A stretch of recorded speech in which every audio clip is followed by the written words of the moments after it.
Apalah arti sebuah nama? Pepatah ini pasti sudah tidak asing di telinga anak Jakarta ya. Makna pepatah ini seolah tak mementingkan arti nama, padahal nyatanya pemilihan nama sangat penting dan krusial untuk menamai seorang anak hingga sebuah jalan.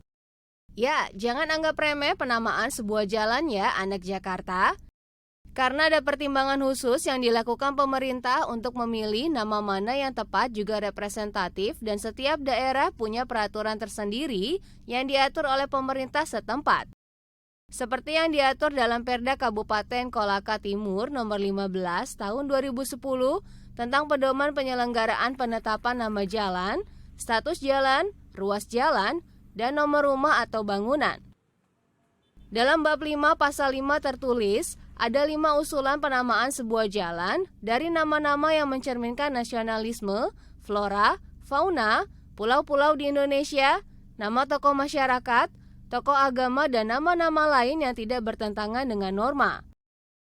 Sementara itu untuk DKI Jakarta, hingga saat ini masih menggunakan keputusan Gubernur Kepala Daerah Khusus Ibu Kota Jakarta nomor 28 tahun 1999 tentang pedoman penetapan nama jalan, taman, dan bangunan umum di daerah khusus Ibu Kota Jakarta.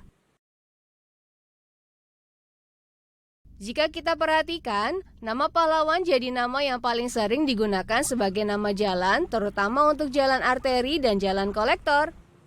Seperti Jenderal A.H. Nasution yang menjadi nama jalan Jakarta Auto Ring Road atau JOR, dan Jalan Daan Mogot yang membentang panjang dari Jakarta Barat hingga Tangerang.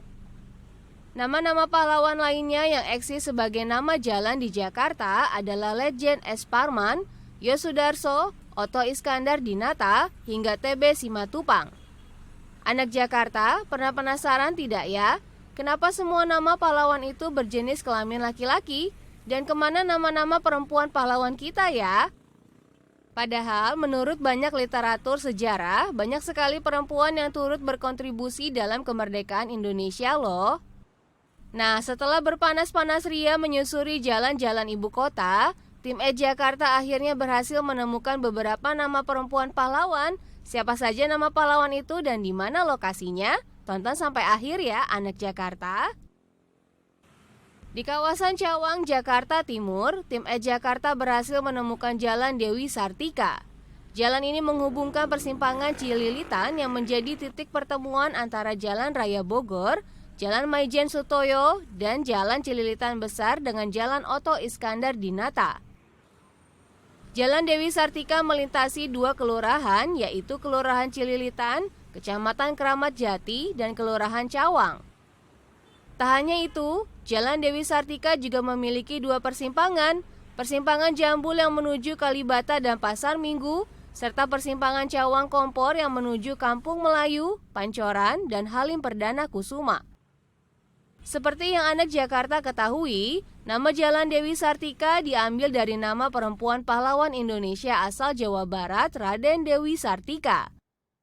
Kiprah perempuan kelahiran Cicalengka, Bandung 4 Desember 1884 ini harum atas perjuangannya merintis sekolah istri di Pendopo, Kabupaten Bandung. Dengan tekun dan berani, ia mengajarkan perempuan membaca, menulis, berhitung, pendidikan agama, dan berbagai keterampilan. Berkat kontribusinya pada pendidikan kaum perempuan, ia diakui sebagai pahlawan nasional pada tahun 1966.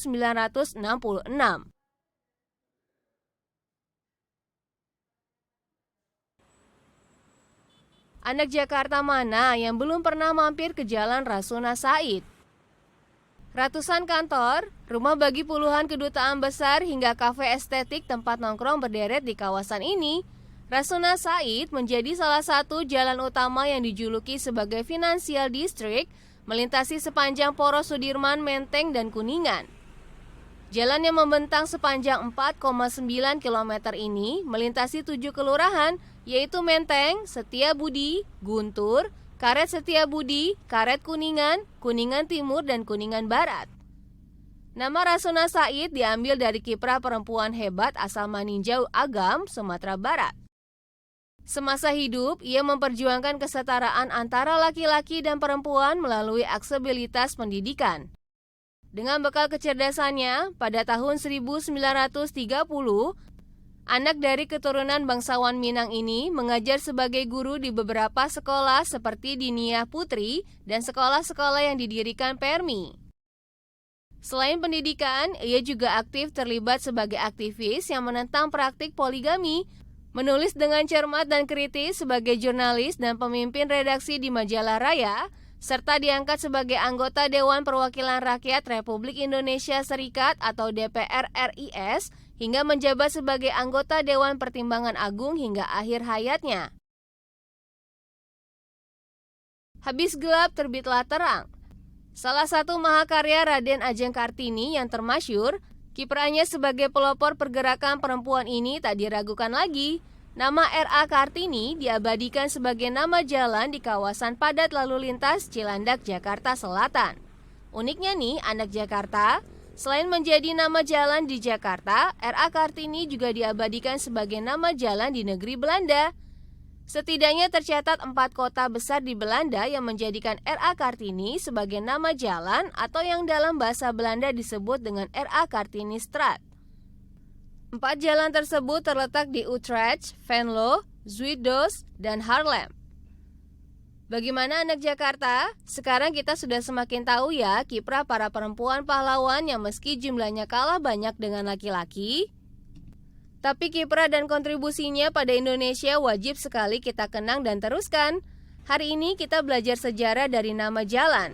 Jadi tak sabar, besok kita belajar sejarah kemana lagi ya?